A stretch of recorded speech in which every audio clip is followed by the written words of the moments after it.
샬롬 할렐루야. 지옥 15번째입니다. 아래 음부 4단계 형벌 중에 성령 해방 모두 거역한 영혼들이 받는 형벌에 대해서 말씀드리겠습니다. 가룟 유다가 자살했어도 아래 음부에서 형벌 받는 이유입니다. 자살한 영혼은 아래 음부에서 형벌 받는 것이 아니라 귀신이 되어 이 땅에 떠돕니다. 이들은 천년 왕국이 시작될 때 아래 음부에 떨어지지요. 즉 귀신들은 구원받은 성도들이 휴거되고 7년 환란이 끝날 때까지 이 땅에 떠도는 것입니다.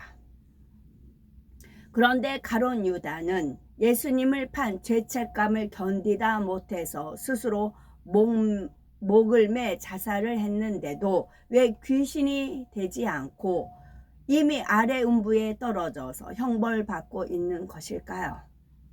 간단히 말씀드리면 가룟 유다에게는 귀신이 되어 이 땅을 떠도는 것조차 허락되지 않았기 때문입니다. 그는 너무나 큰 죄를 지었기 때문에 그 대가로 더 중한 형벌을 받고 있는 것입니다. 물론 귀신이 되어 이 땅을 떠도는 것도 매우 중한 형벌입니다.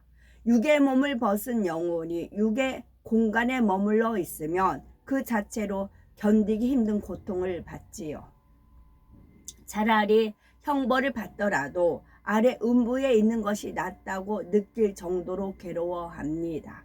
그런데 가룟 유다가 아래 음부에서 받는 4단계 형벌의 고통은 귀신이 받는 고통을 초월합니다. 십자가에 달린 채 받는 고통도 고통스럽지만 아래 음부 4단계 공간에 있다는 자체만으로도 상상하기 어려운 고통을 받습니다. 깊은 차원의 지옥일수록 지옥을 가득 채우고 있는 육의 기운의 밀도가 커지기 때문입니다. 비유 들어 사람이 심해 곧 깊은 바다에 들어가면 온몸이 수압으로 인해서 수축합니다. 숨을 쉴 수가 없을 뿐만 아니라 몸의 혈관이 터져서 신체 곳곳에 구멍으로 피가 흘러나와 결국 죽고 말지요. 이런 것처럼 깊은 차원의 지옥일수록 영혼이 육의 기운에 짓눌리기에 그곳에 있는 자체만으로도 큰 고통을 받습니다. 가룟 유다가 형벌받는 공간도 육의 기운의 밀도가 매우 큰 곳입니다. 따라서 가룟 유다가 귀신이 되지 않는다고 해도 그가 받는 형벌의 고통이 매우 크기 때문에 자살한 죄에 대한 값을 충분히 치르게 됩니다. 또한 가룟 유다가 자살했어도 예외적으로 아래 음부에 떨어진 데에는 특별한 이유가 있습니다. 그는 바로 아래 음부 4단계의 주인과 같은 인물로 세워진 것이지요. 여기서 주인이란 대표격 인물이라는 의미입니다. 가룟 유다는 아래 음부 4단계 형벌을 받는 무리의 맨 앞에 세워져 끊임없이 형벌을 받습니다. 지옥에 대해 알게 될 후세 사람들이 그 얘기를 답습하지 않도록 마치 아래 음부 4단계의 간판과 같이 세워진 것입니다. 사울 왕이나 빌라도의 경우 살펴보겠습니다. 전장에서 전세가 불리해지자 자기 칼을 세우고 그 위에 엎드려 스스로 목숨을 끊는 사울 왕은 어느 시점에 아래 음부에 떨어질까요? 그는 귀신이 되어 떠돌다가 천년 왕국 때 아래 음부에 떨어져 3단계 형벌을 받습니다. 그때까지는 자살한 영혼들의 일반적인 경로대로 귀신이 되어 이 땅을 떠돌지요.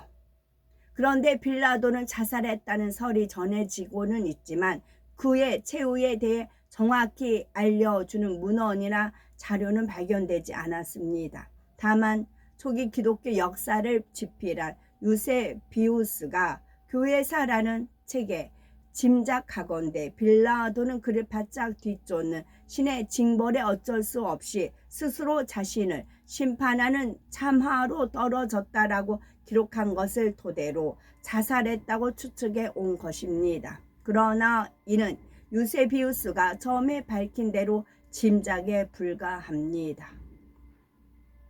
그러나 우리는 지옥 말씀을 통해서 빌라도의 자살 여부만큼은 알 수가 있습니다. 하나님께서는 빌라도가 이 땅의 사람들이 그의 이름을 부를 때마다 채찍에 맞는다고 알려주셨지요. 이를 통해 그가 지금 아래 음부에서 형벌받고 있음을 알 수가 있습니다. 즉 그가 자살한 것은 아님을 유추할 수가 있는 것이지요. 자살하도록 조종하는 원수 마귀 사단. 자살은 결코 해서는 안 됩니다. 생명을 살리고 죽이는 권세는 오직 하나님께만 있습니다. 타인의 생명이든 자신의 생명이든 사람이 임의로 할 수 있는 것이 아니지요. 따라서 자살은 감히 하나님의 영역에 도전하는 일입니다. 또한 하나님의 말씀을 정면으로 위배하는 큰 죄이지요. 출애굽기 20장 13절에 살인하지 말지니라 말씀하셨듯이 살인은 하나님께서 분명히 금하신 것입니다. 이 계명은 10계명 중에 하나이지요. 타인을 죽이는 것도 살인이지만 자기 자신을 죽이는 것도 명백한 살인입니다. 무엇보다도 자살은 큰 불효이기 때문에 결코 해서는 안 됩니다. 여기서 불효라니까 떠올려지는 것이 우리나라가 제세2와 홍익인간 이념도 있지만 충효 사상이 있어요. 그리고 또 하나가 있답니다. 제가 토요일 어디 가서 배웠어요. 신바람이 있답니다. 우리나라는. 신바람에는 장단점이 있지만 신바람이, 그러니까 우리나라 홍익인간 제세2와 충효 정신도 있지만 신바람이 있답니다. 우리나라는 신바람이 있답니다. 육으로 풀든 영으로 풀든 신바람입니다. 육의 부모에 대한 불효이기도 하지만 우리 영혼과 육의 아버지이신 하나님께도 너무나 큰 불효이지요. 아버지 하나님께서는 사랑을 주시기 위해 하나님의 형상대로 우리 사람을 지으셨습니다.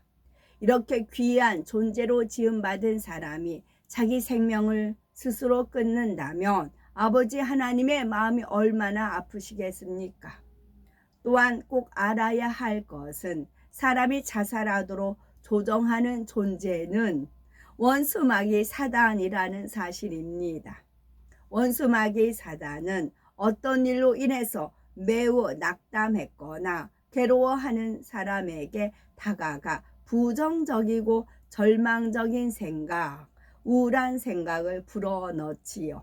이때 사단이 주는 생각에 완전히 사로잡히면 괴로움에서 벗어나기 위해 극단적인 방법, 곧 자살을 선택하는 것이니 사단의 꿰매 넘어가서는 결코 안 됩니다. 아무리 절망적인 상황에 빠진다 해도 하나님의 능력으로 얼마든지 벗어날 수 있습니다. 스스로 삶을 포기하는 것은 결코 하나님의 뜻이 아니지요. 원수마귀 사단이 기뻐서 춤출 일입니다. 또한 자살의 결말은 자유가 아닙니다. 영원한 슬픔과 더 큰 괴로움이 있는 지옥이지요. 그러므로 우리는 이런 사실을 가족, 친척, 이웃에게 속히 전해야 되겠고, 물론 겉모습만 보아서는 자살이지만 자살이 아닌 경우도 간혹 있지요. 성령을 대적하는 행위는 주님과 하나님을 대적하는 죄입니다. 마태복음 12장 31에서 32절에 보면 알 수 있듯이 성령 회방 모두 거역의 죄는 영원히 사함 받을 수가 없는 죄입니다. 성령은 주님께서 하늘로 올라와 가시는 우리에게 보내주신 보혜사이지요. 이 땅에 주님을 대신해 우리를 구원으로 인도하는 인도자이십니다. 주님을 눈으로 직접 보지 않고도 믿을 수 있도록 믿음을 주십니다. 또한 성경에 기록된 깊은 영의 말씀, 비밀스러운 말씀도 풀어주셔서 하나님의 뜻을 알게 하십니다. 즉 온전한 구원을 이루도록 바른 길로 인도하시지요. 또한 각종 은사를 주셔서 신령한 것을 맛보게 하십니다. 일례로 방언의 은사를 들 수가 있겠지요. 물론 뿐만 아니라 성령 그 능력으로 각종 기사와 표적을 나타내십니다. 전지전능하신 하나님의 능력과 천국이 있는 영의 세계를 체험케 하시지요. 또한 하나님 사랑을 깨닫게 하심으로 우리 심령을 새롭게 변화시켜 주십니다. 참된 천국의 시민들로 거듭나게 하시지요. 그러니 이런 성령을 부인한다는 것은 스스로 구원의 길을 벗어나는 것이나 마찬가지입니다. 그런데도 어떤 이들은 성령을 체험하고도 성령의 역사를 부인합니다.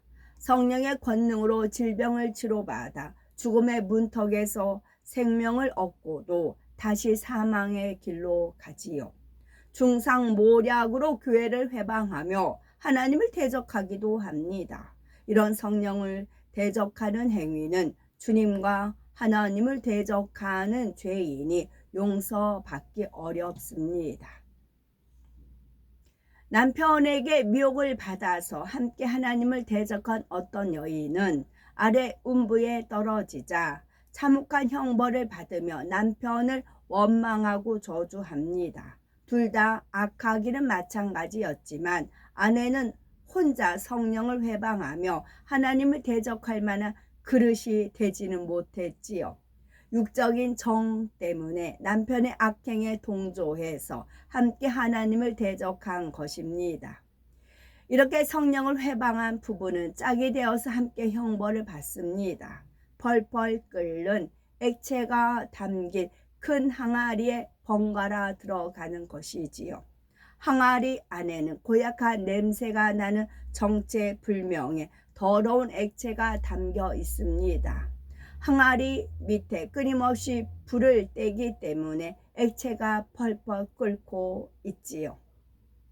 항아리 안에 들어가 이 액체 속에 잠기면 살갗이 두꺼비 등살처럼 부르트고 물집이 잡힙니다. 안구가 튀어나오는 등 얼굴과 온몸이 흉물스럽게 변하지요. 뜨거움에 몸이 뒤틀리고 역한 냄새에 숨이 막혀 옵니다. 어찌하든 그 고통을 면해 보려고 철저하게 허우적거리다가 수면 위로 머리를 내밀지요. 그러면 머리 위에서 커다란 발이 내려와 머리를 사정없이 짓눌러 다시 항아리 속에 집어넣습니다. 이 발은 부부를 고문하는 지옥 사자의 발입니다. 발바닥에는 새꼬챙이 같은 못들이 빽빽하게 박혀 있습니다.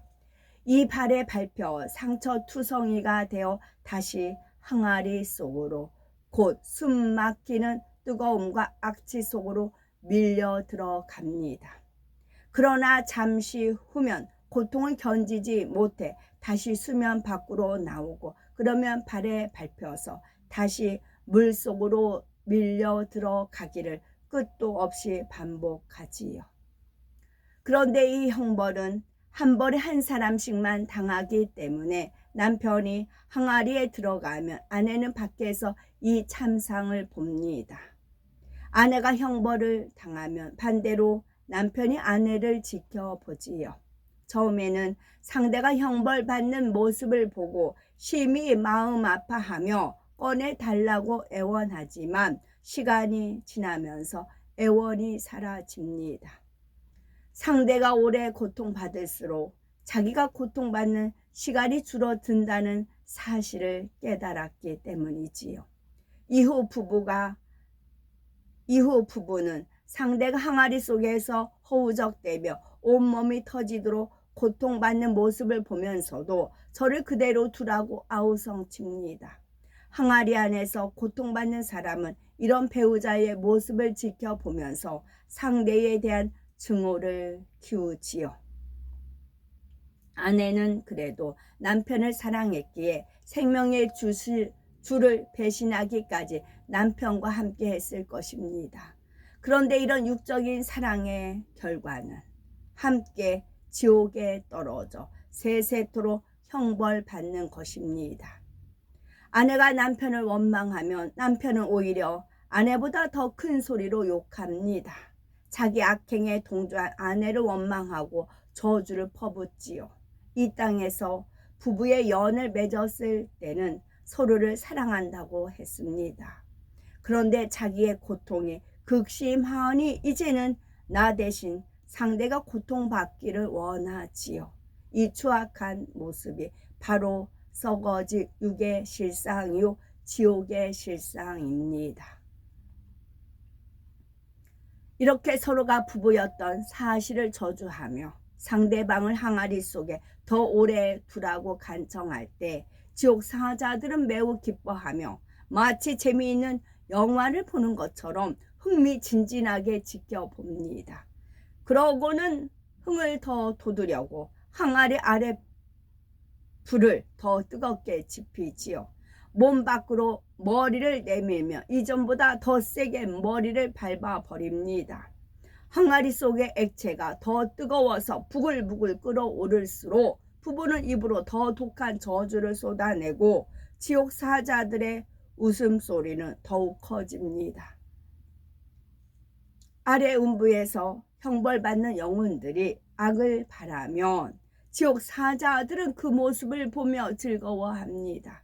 마찬가지로 이 땅에서도 사람이 악을 행하면 악한 영들이 기뻐합니다. 그러므로 영계의 법칙을 아는 지혜로운 사람들은 어떤 상황 속에서도 믿음의 고백을 하며 하나님께 자신의 믿음과 사랑을 보여드립니다. 하나님의 말씀에 순종해 선과 빛 가운데 행하면 그 자체가 악한 영의 세력을 이기는 능력과 권세가 됩니다. 원수 마귀 사단이 더 이상 송사할 수 없으므로 시험 환난이 물러가지요. 그러니 어떤 어려움을 만나더라도 오직 진리로 생각하며 믿음으로 행하셔서 하나님께 기쁨을 드리는 효자, 효녀가 되셨으면 참 좋겠습니다. 아멘.